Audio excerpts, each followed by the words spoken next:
चलिए शुरू करते हैं कहानी।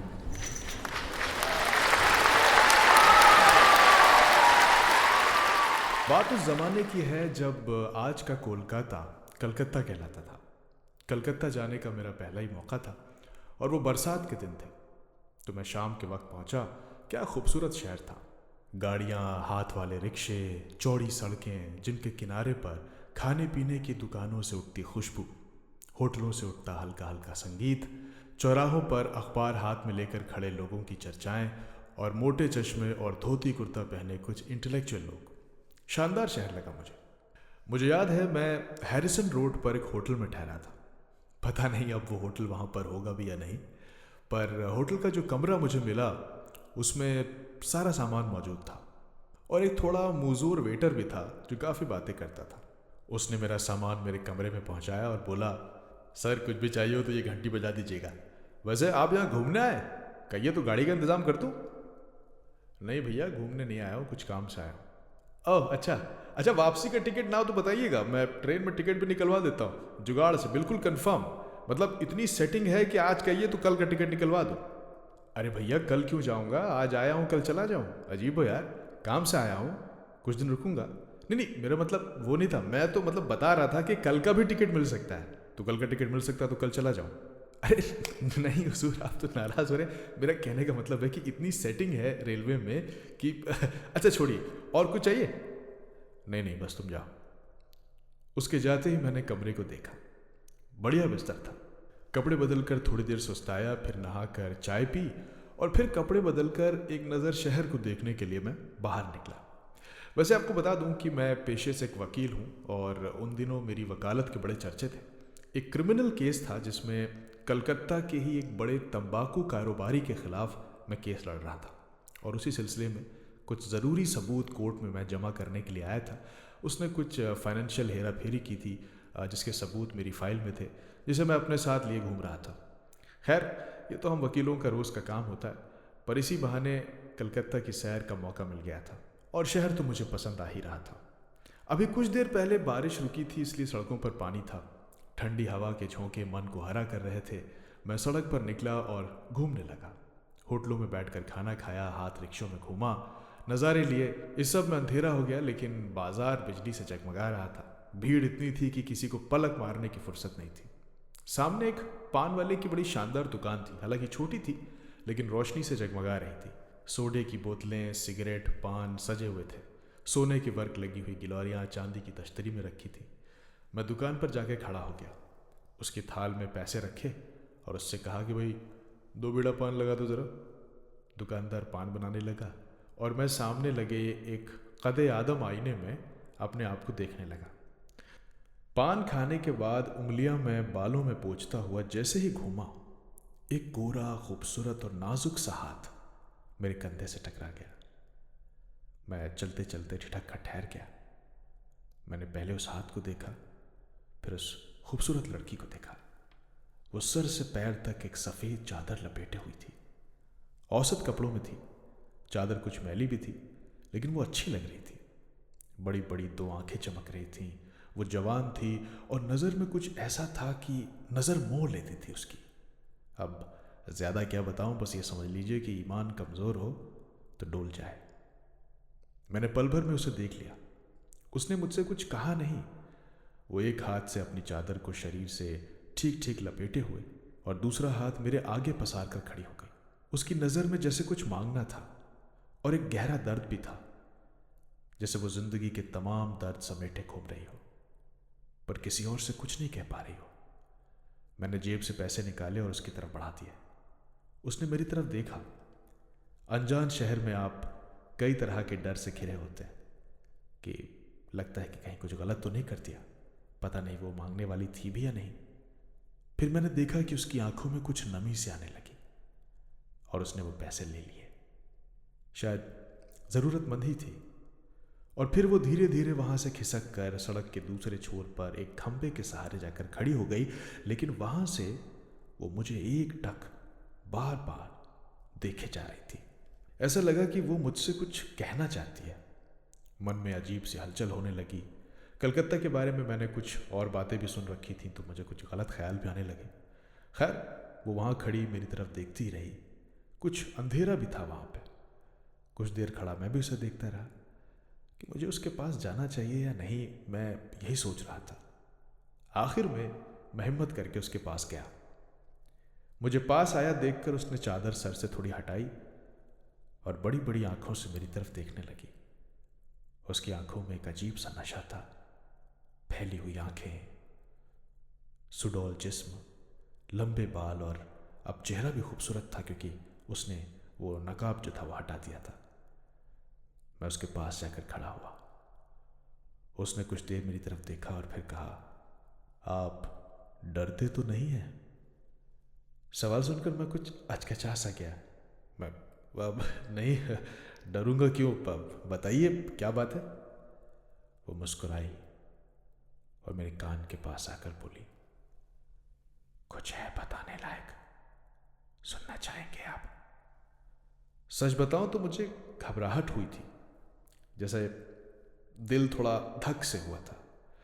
लेकिन मर्दों की एक आदत ये होती है कि जब उन्हें डर लगता है तो वो सामान्य से भी ज्यादा बहादुर दिखने का नाटक करते हैं। मैंने कहा, क्यों नहीं, बताइए। वो मुस्कुराई और सामने से गुजरती ट्राम को देखकर आहिस्ता से बोली, मेरे साथ आइए, मैं इसी ट्राम पर सवार होती हूं, आप भी इसी पर चढ़ जाइए। लेकिन हाँ, याद रहे, आप मुझसे दूर बैठिएगा। मैं जहां पर उतरूं बस आप वहीं पर उतर जाइएगा। और इतना कहकर वो ट्राम की तरफ बढ़ गई। अब बताइए भला, अजनबी शहर, अजनबी इंसान, ना मैं उसे जानूं ना पहचानूं, फिर मुझे लेना देना क्या भला? मैं क्यों जाता उसके पीछे? हाँ, सीधी सी बात है, क्यों जाऊंगा मैं भला? पर थोड़ी देर के बाद मैं ट्राम में बैठा हुआ था। बाजारों, चौराहों और पार्कों को पार करती हुई ट्राम चली जा रही थी। वो रहस्यमयी औरत खिड़की के बाहर मुंह निकाले बैठी थी। चादर में लिपटी उस औरत ने दोबारा चेहरा ढक लिया था। मैं बैठा तो था लेकिन दिल कुछ धुक धुक हो रहा था। कई बार तो ये भी सोचा कि ट्राम सुधर जाऊं और इसी में अपनी खैरियत है, लेकिन जैसे मेरा शरीर कीलों से जड़ दिया गया था। मैं उठना चाह रहा था लेकिन उठ नहीं पा रहा था, थकान आ रही थी। मैंने अपना झोला पीठ के पीछे टेक करके लगा लिया, इस तरह लगाया कि मैं उस लड़की को देखता रहूं। अब उजाड़ सा मोहल्ला आ गया था, शायद कोई मैदान था, बाजार पीछे छूट गए थे, दूर दूर बिजली की बत्तियां टिमटिमा रही थीं, ट्राम कड़कती हुई चली जा रही थी। रात अंधेरी थी और बिजली के खंभों के चारों ओर अंधेरा कुछ गहरा रहा था। सड़कें सुनसान थीं, बहुत कम आदमी सड़कों पर आते जाते दिखाई पड़ते थे। मैंने एक नज़र उसकी तरफ की, वो मुझे ही देख रही थी।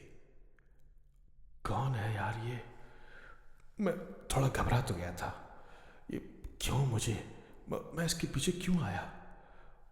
कहीं ऐसा तो नहीं है कि ये रास्ते में मुझे, नहीं, कुछ भी हो सकता है। और कहीं ये ना हो कि ये कोई लुटेरी निकले या कहीं कोई भूत प्रेत, पता नहीं, कुछ भी हो सकता है। और मान लो कुछ नहीं भी है, मान लो सिर्फ इतना ही हो कि ट्राम से उतरते ही औरत चीखने लगे कि देखो ये आदमी मेरा पीछा कर रहा है, तो फिर मैं क्या करूंगा? मैं तो फंस जाऊंगा। लोग पूछेंगे कि भाई यहाँ क्या करने आए थे, तो मैं क्या कहूंगा उनसे?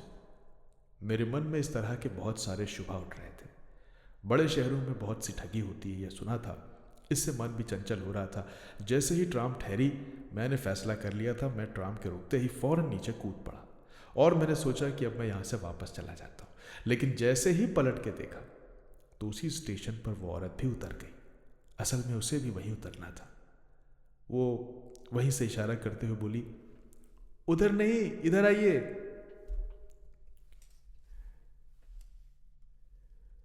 मैंने रुक कर देखा। उसने पास आकर वही जादू भरी आंखें मेरी आंखों में डालकर कहा, आपने तो कहा था कि आप डरते नहीं हैं। आप, हाँ तो मैं, ये तो है ही, मैं डरता थोड़ी हूं। तो फिर आगे पीछे क्यों सोच रहे हैं? भागने की जुगाड़ में है? नहीं, मैं मैं क्यों भागने लगा? मैं क्यों भागूंगा भाई? मैं ये तो बस ये जानना चाहता था कि तुम क्या चाहती, क्या हो तुम? तो आप यहीं खड़े खड़े मेरा मतलब जानना चाहते हैं? क्यों, कहीं अनजाने में ले जाना चाहती हो क्या? ये बात कहते हुए मेरा गला सूख गया। वो हंसी और बोली, तो यहां तक क्यों आए आप? अब मैं शर्मिंदा हो गया, और आदमी शर्मिंदा होता है तो बात बदल देता है। मैंने कहा, अब तुम हो कौन? वो बोली, मैं मैं एक गमज़दा औरत हूँ। कहाँ रहती हूँ? पास में ही रहती हूँ। वो उधर वो जो एक सफ़ेद वाला मकान दिखाई दे रहा है, वो, हाँ, उसके पास ही। तो वहाँ और कौन है? मेरे शौहर हैं। अच्छा, तो क्या वो कोई काम नहीं करते हैं? तुम्हें यूँ सड़क पे मारा मारा फिरना पड़ता है? कुछ भी तो नहीं। क्या बातचीत हुई? कोई भी नहीं। लेकिन कुछ मामलों में मर्द कितने कमज़ोर होते हैं। सोचिए कि एक औरत ने बस मुस्कुरा कर देखा और सांप पीछे पीछे यहाँ तक एक सांप चले आए। खैर, कुछ तो इसमें इंसान की अपनी फितरत का भी होता है। तो खैर, इसमें कुछ तो इंसान की अपनी फितरत का भी हाथ होता है। खैर, मैंने उससे पूछा कि क्या उसके शौहर कुछ काम नहीं करते हैं जो उसे यूं फिरना पड़ता है मारा मारा। इसके जवाब में वो एक बार मुस्कुराई और फिर नज़रें घुमा के बोली, सारी बातें यहीं जान लेना चाहते हैं? मैं थोड़ा हिचकिचाया। मैंने कहा, अब मैं घर नहीं जाना चाहता। देखो, अगर तुम्हें कुछ मदद चाहिए तो मैं तुम्हें दे सकता हूँ। मतलब वो फिर मुस्कुराई। उसकी मुस्कुराहट ऐसी थी कि लगता था कि दुनिया मुझ पे हंस रही है। एक शर्मिंदगी सी, खिसियाहट सी, एक अजीब सी कैफियत तारी होती थी। तो एक गहरी सांस उसने ली और फिर कहा, ऐसा कीजिए, आप जाइए, वापस लौट जाइए। आपके बस का कुछ है नहीं। जाइए, कलकत्ता घूमिए और माछर झोल खाइए। चलती हूँ। इतना कहकर वो पलटी और ऐंठ कर जाने लगी। अब देखिए, यहाँ तक तो सब कुछ ठीक था। अगर उस वक्त पर मेरे मुंह से वो एक लफ्ज़ ना निकला होता तो कहानी यही ख़त्म थी और कोई किस्सा नहीं था। आज मैं आपको कुछ और कहानी सुना रहा होता, पर मेरे मुंह से एक शब्द निकला, अब सुनिए। वो रुक गई। मैंने पास जाकर कहा, आखिर तुम्हारा मतलब क्या है? साफ साफ क्यों नहीं कहती हो? उसने लम्हे भर उन चमकीली आंखों से मेरी तरफ देखा, चेहरे से चादर पूरी तरह हटाई। उस अंधेरे में भी मैं उसके दिलकश हुस्न को देखकर हड़बड़ा सा गया। उसने कहा, औरत से डरते हो? अब डरता नहीं हूं। तो फिर इतना सोच क्यों रहे हो? कोई तुम्हें खा थोड़ी जाएगा। इतना कहकर वो इस तरह आगे बढ़ गई जैसे उसे पता हो कि ये आदमी तो आएगा ही आएगा पीछे। और पता है, मैं चल भी दिया, कंधे पे झोला लटकाए और नजरें आगे चलती उस लड़की पे गड़ाए हुए मैं चलता गया। सड़क से गली में और गली से एक बहुत ही पतली गली में वो घुसती चली गई। आखिर में एक बड़े से मकान के दरवाजे के पास आकर उसने किसी को इशारा किया। एक बूढ़ा आदमी वहां पर आया और उसने आके दरवाजा खोला। आइए, लड़की ने मुझे अंदर चलने को कहा। मैं दिल की धुक-धुकी थामे भीतर घुसा। पुराने कलकत्ता के जैसे लकड़ी के काम वाले मकान होते हैं, वो उनमें से ही एक था। 5 मंजिला इमारत थी। आइए, बस आ ही गए। वो और मैं, हम घर में दाखिल हुए। तभी खटाक की आवाज आई तो मैंने चौंक कर देखा। बूढ़े ने दरवाजे पर कुंडी लगा ली थी। उस वक्त मुझे कुछ घबराहट हुई। जब कोई कुंडी लगाता है तो मन थोड़ा सा कांपता है। मुझे लगा कि ये मुझे नहीं करना चाहिए था। कहाँ जा रहा हूँ, क्यों जा रहा हूँ, कुछ पता नहीं है। कहीं मैं किसी सम्मोहन में तो नहीं हूँ? कहीं उसने मुझे कोई हिप्नोटाइज तो नहीं कर लिया है? नहीं, ऐसा नहीं था। पता नहीं मेरा वक्त ख़राब था या मेरी नीयत। लेकिन फिर मैंने अपने आसपास मुआयना किया तो वो मकान जिस गली में था वो काफ़ी पतली गली थी। तो मैंने सोचा कि अगर मेरे साथ कुछ भी गड़बड़ हुआ तो मैं चिल्लाऊंगा, आसपास के लोगों तक आवाज़ तो चली ही जाएगी। और वैसे भी रात का सन्नाटा था। वो औरत, उसके पीछे झोला टांगे हुए मैं और हमारे पीछे वो बूढ़ा आदमी। हम किनारे बनी पतली सीढ़ियों से ऊपर चढ़े और दूसरी मंजिल पर पहुंचे। काका, बाबू को ऊपर ले जाइए, मैं अभी आती हूँ। ये कहकर वो तो वहीं रुक गई। हमें और ऊपर जाना था। मैं उस बूढ़े को, जिसे उसने काका कहा था, उसका मुंह देखने लगा। उस जगह काफ़ी अंधेरा था। बूढ़े का चेहरा साफ नहीं दिख रहा था। उसने अदब से झुककर कहा, चलिए। वो आगे आगे चल दिया। मैं उसके पीछे चढ़ता ही गया। चौथी मंजिल पर एक खुली छत थी। उस पर एक अच्छा खासा कमरा था। कमरा बंद था। बूढ़े ने अपनी जेब से चाबी निकालकर उसे खोला और स्विच ऑन किया तो कमरे में रोशनी ही रोशनी भर गई। और अंदर जैसे ही मैं गया तो मैं दंग रह गया। वो कमरा ऐसे अमीरी ठाठ से सजा हुआ था कि क्या कहूँ। दीवारों पर शानदार तस्वीरें, फर्श पर आधे में ईरानी कालीन बिछी थी और बाकी आधे में बालिश्त भर मोटा गद्दा जिस पर सफ़ेद चांदी बिछी थी। 10-12 छोटे बड़े तकिया थे। फर्नीचर बहुत नफासत से सजाया गया था। कुछ हारमोनियम और ग्रामोफोन कैबिनेट भी वहाँ रखे थे। ऐसा लग रहा था जैसे यहाँ कोई गाने बजाने की महफिलें चलती हैं। मेरी तो आंखें चौंधिया गई।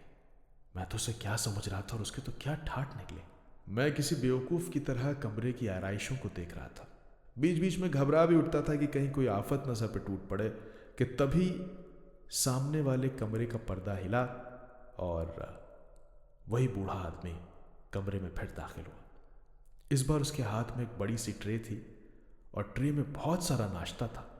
उसमें तमाम बंगाली मिठाइयाँ थी, अंग्रेज़ी मिठाइयाँ थी, नमकीन थे, चाय, फल, मेवा, पता नहीं क्या क्या, सब कुछ था। सब कुछ बढ़िया था। नाश्ता मेज़ पर रखते हुए बोला, मालकिन अभी तशरीफ़ ला रही हैं, तब तक आप थोड़ा नाश्ता कर लीजिए। अब तुम्हारी मालकिन कौन है? ये जो मुझे लाई थी वो है या कोई और है? हुजूर, ये तो अभी आपको पता चल ही जाएगा। नाश्ता कीजिए, मैं चलता हूँ। ये कहकर वो चला गया। नाश्ते को मैंने हाथ नहीं लगाया। इतना बेवकूफ़ नहीं हूँ मैं। भाई कुछ मिला हो उसमें, कुछ जहर हो, कोई और ख़तरनाक चीज़ हो तो? हाँ, एक दिल तो मेरा कह रहा था कि भाई ऐसा करो, निकलो यहाँ से, फ़ौरन निकलो, ये जगह ठीक नहीं है। लेकिन दूसरा कह रहा था कि अम्मा रुको, देखिए ज़रा माजरा क्या है? अब आदमी अक्सर ऐसे में दूसरे वाले की सुनता है। हाँ, तो अभी मैं सोच ही रहा था कि अचानक कमरे के दरवाजे पर वो जो पर्दा था जहाँ से बूढ़ा गया था वो फिर से हिला और इस बार एक औरत पर्दा हटाकर कमरे में दाखिल हुई। ये वो औरत नहीं थी जो मुझे लाई थी, ये कोई और थी। लेकिन भाई साहब, ये जो थी ये बेहद सुंदर थी। बल्कि इनके सामने वो जो पहली वाली थी वो तो इनकी नौकरानी लग रही थी। ये औरत जो थी वो 5 फुट से ज़्यादा की हाइट होगी, रंग गोरा, आंखें नीली, बाल लंबे, चेहरे पर बहुत हल्की सी मुस्कुराहट, लाल साड़ी पहने हुए, गले में हीरे मोती, बहुत ही खूबसूरत। वो मुस्कुराती हुई आई और मेरे पास मस्तक पर बैठ गई। उसके हुस्न की धूप मुझसे सही नहीं जा रही थी। मेरी आंखें चौंधियाने लगी। वो चेहरा, वो यौवन, वो ऐश्वर्य, वो नशा, हमारे होश उड़ गया। भैया, अरे आपने कुछ खाया नहीं? उसने ट्रे की तरफ इशारा करते हुए कहा। हाँ, वो मेरा मेरा पेट थोड़ा भरा था, मन नहीं हुआ तो बताइए। क्या बताऊं? अब मतलब क्या बताना है? अब मुझे क्या बताना है? उसने कहा और मेरी तरफ खिसक गई। मेरा हलक जरा और सूख गया। पानी पीने को मन हुआ पर सामने गिलास रखा देखकर भी नहीं पिया। उसे पता चल जाता कि मेरा गला सूख रहा है। मैंने कहा, तो आप भी थी वहाँ बाजार में? बाजार में? मैं क्यों होने लगी बाजार में? ओह अच्छा, आप वो मेरी नौकरानी की बात कर रहे हैं। कहते कहते वो मेरे करीब आ गई। मैं कुछ घबरा सा गया। अब घबराहट में आदमी अक्सर कुछ का कुछ बोल देता है। मेरे मुंह से निकला, तो अगर वो आपकी नौकरानी थी तो आप बराए मेहरबानी ये बताएंगे कि आप किस लिए यूं लोगों को यूं फांस फांस के घर में बुलाती हैं आप? हो गई गड़बड़। और वाकई हो गई थी। मेरी बात सुनते ही वो एकदम से उदास हो गई। ऐसा लगा जैसे वो कुछ कहना चाहती थी, फिर कहते कहते रुक गई और पीछे हट गई। अचानक आंखों में आंसू आ गए। उसकी आवाज से दर्द झांकने लगा। दूरी बनाते हुए कहने लगी, अगर आपको कुछ ज्यादा तकलीफ हुई हो तो मैं माजरत चाहती हूँ। आप चाहें तो जा सकते हैं।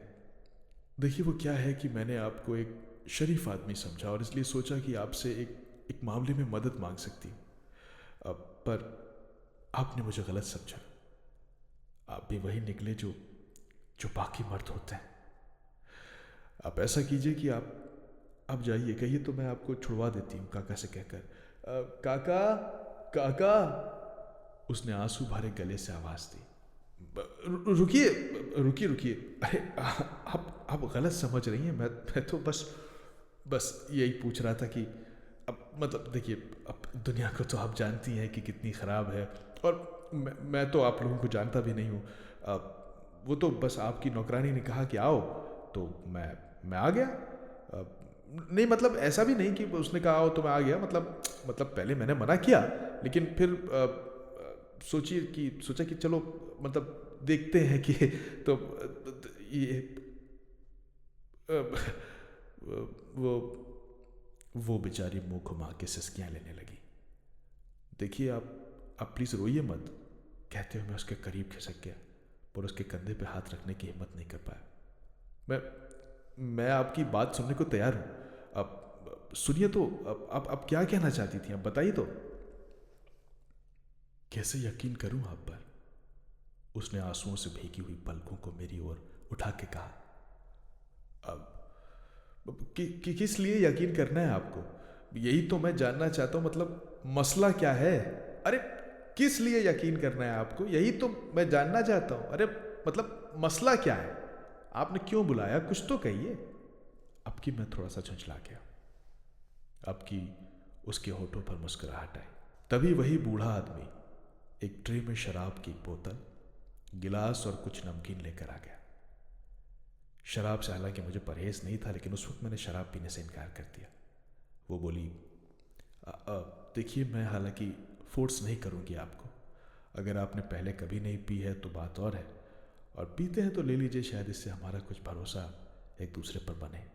हालांकि मैं फोर्स नहीं करूंगी आपको। अगर आपने पहले कभी नहीं पी है तो बात और है, और पीते हैं तो पी लीजिए, शायद इससे कुछ हमारा भरोसा एक दूसरे पर बने। कहते हुए उसने नशीले अंदाज में मेरी तरफ देखा और ग्लास में शराब उंडेल कर मेरे मुंह से लगाने लगी। मैंने तय किया था कि नहीं पीऊंगा, लेकिन इतने खूबसूरत हाथों से लबों पर आते जाम को मैं मना नहीं कर पाया। उसने एक हाथ से मेरे गाल पकड़े और दूसरे हाथ से गिलास मेरे होठों पर लगाया। मेरी नजर उसके चेहरे पर थी। वो मुझे देख रही थी, और मैं गट गट गट करते हुए पूरा गिलास पीने लगा। और फिर ना पूछिए। फिर क्या हुआ वो मत पूछिए, क्योंकि फिर क्या हुआ वो मुझे ही नहीं पता। क्योंकि जब आंख खुली तो भैया सुबह हो चुकी थी, और मैं जो था वो अपने होटल के बिस्तर पर था, जहां से निकल के गया था। धूप खिड़की से छन के कमरे में आ रही थी, सर चकरा रहा था और जिस्म बुरी तरह से टूट रहा था। उठकर बैठा तो रात की सारी वारदात याद आई। हड़बड़ा के खड़ा हुआ। भैया, मैं यहाँ कैसे आ गया? मैं यहाँ कैसे आ गया? कौन मुझे लेके आया यहाँ? मैं बिल्कुल बौखला गया था।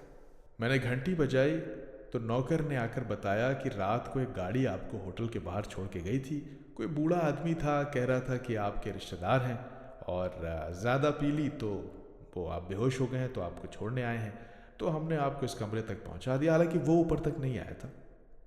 सुनते ही मैं समझ गया कि कुछ तो खेल हुआ है कल रात। मैंने जल्दी से भैया अपनी जेबें टटोली हैं, सब कुछ ठीक ठाक था। पैसे जेब में थे, गले में सोने वाली चेन टटोली, खैर वो भी अपनी जगह पे साबुत थी। अंगूठियां भी किसी और ने नहीं उतारी थी। मैंने राहत की सांस ली कि तभी मुझे कुछ ख्याल आया और मेरी आंखें घबराहट से फैल गईं। अरे मेरा झोला कहाँ है? वो झोला मुंह से निकला और मैंने इधर उधर देखा तो देखा, खैर किनारे पे झोला पड़ा हुआ था। मैंने जल्दी से झोला उठाया, उसको खोला और खंगालने लगा। उसमें से कागज निकले, किताबें निकली, रसीदें निकली, डायरी निकली, पेन निकली, थोड़ा सा कैश निकला। सब कुछ था उसमें सिवाय एक लिफाफे के। वही लिफाफा जिसमें उस तंबाकू कारोबारी के खिलाफ सबूत थे। सारा माजरा मुझे समझ में आ गया था। मैंने धप्प से अपने सर पे हाथ रखा और मैं बिस्तर पे बैठ गया। अब तो भैंस जा चुकी थी पानी में। मैंने दाईं तरफ देखा और घंटी बजाई। हाँ साहब, बताइए क्या हुआ? मैंने कहा, भैया वो कल वापसी का टिकट करवाना है। क्यों भैया, वो काम हो गया आपका? हाँ, काम अब नहीं होगा, अब तो बस जाना ही है। अरे तो काम नहीं है तो थोड़ा कलकत्ता घूम लीजिए। उसने कहा तो मैं वापस अपने बिस्तर पर लेटते हुए और चादर मुंह से ओढ़ते हुए बोला, बहुत घूम लिया कलकत्ता भैया, टिकट करा दो।